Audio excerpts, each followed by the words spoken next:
السلام علیکم دوستو، کیسے ہیں سب؟ امید ہے خیریت سے ہوں گے۔ تو دوستو، آج ہم بات کریں گے کہ جنوری کو ہی سال کا پہلا مہینہ کیوں مانا جاتا ہے، اور جانیں گے شمسی کیلنڈر اور قمری کیلنڈر کی تاریخ اور ان کے دلچسپ حقائق۔ جاننے کے لیے ویڈیو کو اینڈ تک دیکھیں، اور جنہوں نے میرا چینل سبسکرائب نہیں کیا وہ ضرور کریں تاکہ اسی طرح ہسٹری سے متعلق آپ کے نالج میں اضافہ ہوتا رہے۔ تو چلیے دوستو، ویڈیو شروع کرتے ہیں۔ پوری دنیا میں لوگ سال کے آخری دن یعنی 31 دسمبر کی رات سے ہی آتش بازی، سیٹیوں اور ڈھول طبلے کے ساتھ گلے مل کر اور شراب پی کر یا کیک کاٹ کر نئے سال کا استقبال کرتے ہیں۔ لیکن پارٹی شروع کرنے سے پہلے کیا آپ نے کبھی سوچا ہے کہ 1 جنوری کو ہی سال کا پہلا دن اور سال کا آغاز کیوں سمجھا جاتا ہے؟ یہ سب بے دین رومن اور شہنشاہ جولیس سیزر کی طرف سے 2000 سال قبل متعارف کرائے گئے کیلنڈر کی وجہ سے ہے۔ البتہ آپ گریگوری ہشتم نامی پوپ کے سر بھی اس کا صحرا سجا سکتے ہیں۔ قدیم رومیوں کے لیے جنوری اس لیے اہم تھا کیونکہ یہ وہ مہینہ تھا جسے جینس یعنی ایانیس، جس کا مطلب لاطینی میں جنوری ہے، دیوتا کے لیے وقف کیا گیا تھا۔ رومن اساطیر میں جینس 2 چہروں والا خدا ہے، یعنی ابتدا اور اختتام کی علامت والا۔ انگلینڈ کی برمنگھم یونیورسٹی میں پروفیسر ڈیانا اسپینسر بتاتی ہیں کہ اس کا تعلق مستقبل اور ماضی دونوں طرف سے دیکھنے سے ہے۔ لہٰذا اگر سال میں کوئی وقت ایسا آتا ہے کہ جب آپ کو یہ فیصلہ کرنا پڑے کہ کیا دوبارہ آغاز کا یہی وقت ہے، تو یہ وہی وقت ہے۔ اس کے ساتھ ہی یہ یورپ میں وہ وقت ہے جب موسم سرما کے بعد دن لمبے ہونے لگتے ہیں۔ پروفیسر اسپینسر کا کہنا ہے کہ روم کے لیے اس کی بڑی اہمیت تھی کیونکہ یہ وقت ان خوفناک مختصر دنوں کے بعد آتا ہے جب موسم سرما کے باعث دنیا اندھیرے میں ہوتی تھی، سردی ہوتی ہے اور کوئی فصل پیدا نہیں ہوتی۔ ان کے مطابق یہ توقف اور غور و فکر کا دورانیہ ہے۔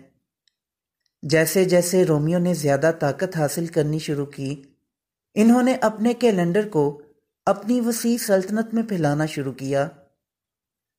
لیکن روم کے زوال کے بعد قرون وسطیٰ میں مسیحیت نے اپنے آپ کو اس قدر مستحکم کر لیا تھا کہ 1 جنوری کو بہت زیادہ بے دین تاریخ سمجھا جانے لگا۔ بہت سے ممالک جہاں مسیحیت غالب تھی، وہ 25 مارچ کو نئے سال کی شروعات کے طور پر منانا چاہتے تھے، کیونکہ ان کے مطابق یہ وہ دن تھا جب حضرت جبرائیل حضرت مریم کے سامنے ظاہر ہوئے تھے۔ اگرچہ کرسمس وہ دن ہے جب حضرت عیسیٰ علیہ السلام یعنی مسیح کی پیدائش ہوئی تھی، لیکن اعلان اس وقت ہوتا ہے جب مریم پر یہ انکشاف ہوتا ہے کہ وہ ایک نئی روح کو جنم دینے والی ہیں۔ یہ وہ لمحہ ہے جب مسیح کی کہانی شروع ہوتی ہے، لہٰذا یہ دن بہت معنی رکھتا ہے کہ نیا سال وہیں سے شروع ہو۔ 16ویں صدی میں پوپ گریگوری ہشتم نے گریگورین کیلنڈر متعارف کروایا اور کیتھولک ممالک میں 1 جنوری کو نئے سال کے طور پر ازسر نو بحال کیا گیا۔ تاہم انگلستان، جس نے پوپ کے اختیار کے خلاف بغاوت کی تھی اور پروٹیسٹنٹ فرقے کو اپنایا تھا، وہ سن 1752 تک 25 مارچ کو ہی سال کے پہلے دن کے طور پر مناتا رہا۔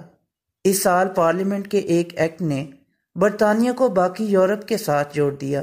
آج زیادہ تر ممالک گریگورین کیلنڈر کی پیروی کرتے ہیں۔ یہی وجہ ہے کہ ہم ہر سال 1 جنوری کو پوری دنیا میں آتش بازی اور دیگر تقریبات دیکھتے ہیں۔ تو دوستو، اب ہم بات کرتے ہیں قمری کیلنڈر کے بارے میں۔ دنیا بھر میں نئے سال کے آغاز کی بات کی جائے تو جو تاریخ ذہن میں فوراً آتی ہے وہ 1 جنوری ہے، جو گریگورین یا شمسی کیلنڈر کے مطابق نئے سال کا پہلا دن ہے۔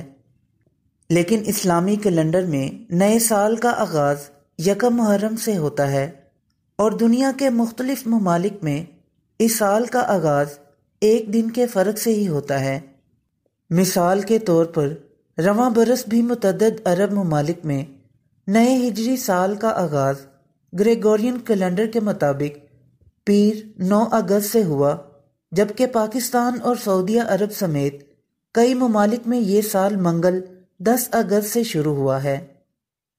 اسلامی کیلنڈر کا آغاز پیغمبر اسلام کی مکہ سے مدینہ ہجرت کے برس سے کیا گیا ہے اور یہ ہجری کیلنڈر کا 1443واں سال ہے، لیکن ہجری کیلنڈر کے بارے میں اور بھی حقائق ہیں جن کا ہم یہاں جائزہ لے رہے ہیں۔ ہجری کیلنڈر زمین کے گرد چاند کے چکر پر مبنی ہے اور قمری مہینہ چاند کے ایک چکر کی تکمیل کے ساتھ مکمل ہو جاتا ہے۔ یہ شمسی کیلنڈر کے برعکس ہے جو کہ سورج کے گرد زمین کی گردش پر مبنی ہے۔ آپ میں سے زیادہ تر لوگ اس سے واقف ہوں گے کہ ہجری مہینے کا اختتام اور آغاز نئے چاند کے دیکھنے کی بنیاد پر طے کیا جاتا ہے، جو شمسی طریقے کے برعکس ہجری مہینے کے دنوں کو غیر معینہ بنا دیتا ہے۔ اس کے مطابق ہجری مہینے کے دنوں کی تعداد 29 اور 30 دنوں کے درمیان ہوتی ہے۔ اس بنا پر ہجری سال شمسی کیلنڈر کے مقابلے میں ہر سال 11 دن آگے بڑھ جاتا ہے، جس کی وجہ سے اسلامی تہوار اور مواقع ہر سال مختلف موسموں اور اوقات میں آتے ہیں۔ قمری گردش کی تکمیل بھی جغرافیائی محل وقوع کے لحاظ سے مختلف ہوتی ہے، جس کا مطلب ہے کہ ہجری مہینے کا آغاز ایک جگہ الگ ہو سکتا ہے اور دوسری جگہ مختلف۔ اسلام سے 2 صدیاں پہلے قمری تقویم پر اتفاق کرنے کے لیے سن 412 عیسوی میں مکہ میں عرب سرداروں کی ایک میٹنگ ہوئی، کیونکہ قمری مہینوں کے تعین میں عرب قبائل کے درمیان تضاد نے حج کے موسم اور تجارت کی نقل و حرکت کے حوالے سے انتشار پیدا کیا ہوا تھا۔ اس اجلاس میں ہر مہینے سے منسلک سرگرمیوں پر بھی اتفاق کیا گیا، جن میں سے کچھ جنگ کے لیے، کچھ تجارت کے لیے اور کچھ زیارت کے لیے مخصوص کیے گئے تھے۔ اس اجلاس میں مقدس مہینوں پر بھی اتفاق کیا گیا تھا، جس کے دوران لڑائی حرام تھی، اور یہ اسلام کی آمد کے بعد بھی جاری رہا۔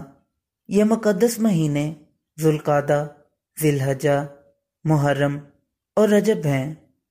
اگرچہ ہجری کیلنڈر مکہ سے مدینہ ہجرت کے ساتھ شروع ہوتا ہے، لیکن اس کا اہتمام 17 سال بعد شروع ہوا، اور یہ مسلمانوں کے دوسرے خلیفہ عمر بن الخطاب رضی اللہ تعالیٰ عنہ تھے، جنہوں نے اسلامی ریاست میں ہجری کیلنڈر کو اپنایا، جو پہلے عرب کیلنڈر کے نام سے جانا جاتا تھا، اور پیغمبر اسلام کی ہجرت سے منسوب کرتے ہوئے اس سے لفظ ہجری اخذ کیا۔ جن مہینوں کے نام آج ہم جانتے ہیں، ان کا انتخاب کیا گیا، جبکہ اس سے قبل قبائل نے مہینوں کے لیے مختلف نام استعمال کیے تھے، اور اس میں زیادہ تر وہ نام ہیں جن پر عربوں نے 412 عیسوی میں مکہ کے اجلاس میں اتفاق کیا تھا۔ آج دنیا اسلامی نیا سال محرم کے مہینے سے شروع کرتی ہے، اور یہ اسلام کے دوسرے خلیفہ کا اسلامی کیلنڈر کے آغاز کے طور پر اپنایا ہوا مہینہ ہے۔ عام عقیدے کے برعکس ہجری سال کے آغاز کا مطلب یہ نہیں ہے کہ یہ 14ویں سال میں پیغمبر اسلام کی مکہ سے مدینہ ہجرت کی صحیح تاریخ کے طور پر منایا جائے۔ یہ اسلامی حوالوں کے مطابق محرم نہیں بلکہ ربیع الاول کا مہینہ تھا۔ پیغمبر اسلام کی وفات کے بعد اور صحابہ سے مشورہ کرنے کے بعد عمر بن الخطاب رضی اللہ تعالیٰ عنہ نے ایک اسلامی کیلنڈر اختیار کیا جسے ہجری کیلنڈر کہا گیا۔ اس طرح محرم کا نام اس مہینے کو دیا گیا جس میں عربوں نے جنگ سے منع کیا تھا، اور سفر کا نام اس مہینے کو دیا گیا جس میں لوگوں کے گھر حملوں کے لیے ہجرت کی وجہ سے خالی ہوتے تھے۔ واضح رہے کہ مہینوں کے نام سال کے موسموں کے مطابق ہوتے تھے، لیکن اس کے لیے ان کے حساب کے طریقہ کار میں تبدیلیاں کی جاتی تھیں۔ اب ان تبدیلیوں کے بغیر ہر سال یہ مہینے مختلف موسم میں ظاہر ہوتے ہیں۔ ہجری کیلنڈر نے چاند کی حرکت کو معیار کے طور پر قائم کیا، اور رؤیت ہلال مسلمانوں کی رسم و رواج کا ایک لازمی حصہ بن گیا، جسے وہ مہینوں کی تاریخوں اور سالانہ تعطیلات کے تعین کے لیے اپناتے ہیں۔ یہ تاریخیں دنیا بھر کے ایک علاقے سے دوسرے علاقے میں مختلف ہوتی ہیں۔ کیونکہ ملائیشیا یا برازیل میں مسلمان ایک ہی وقت میں نئے ماہ کا چاند نہیں دیکھ سکتے، کیونکہ چاند کی حرکت کی نوعیت زمین کے گرد اس کی گردش اور وقت کے باعث اس کے نکلنے اور ڈوبنے میں وقت لیتے ہیں۔ شمسی سال کی طرح قمری سال بھی دنیا کے مختلف حصوں میں مختلف اوقات میں شروع ہوتا ہے، اور یہ ہر ملک کے جغرافیائی محل وقوع اور چاند کے دیکھنے کے زاویے پر منحصر ہے۔ ہجری سال کے معاملے میں یہ پریشانی ہے کہ نئے چاند کو اس کی پیدائش کے فوراً بعد دیکھنے میں دشواری ہوتی ہے، کیونکہ وہ سورج کی روشنی سے چمکتا ہے۔ تو دوستو، یہ تھی آج کی ویڈیو پسند آئی ہو تو لائک ضرور کریں اور میرے چینل کو سبسکرائب کریں۔ پھر ملتے ہیں ایک نئی ویڈیو کے ساتھ، تب تک کے لیے اجازت دیں۔ اللہ حافظ۔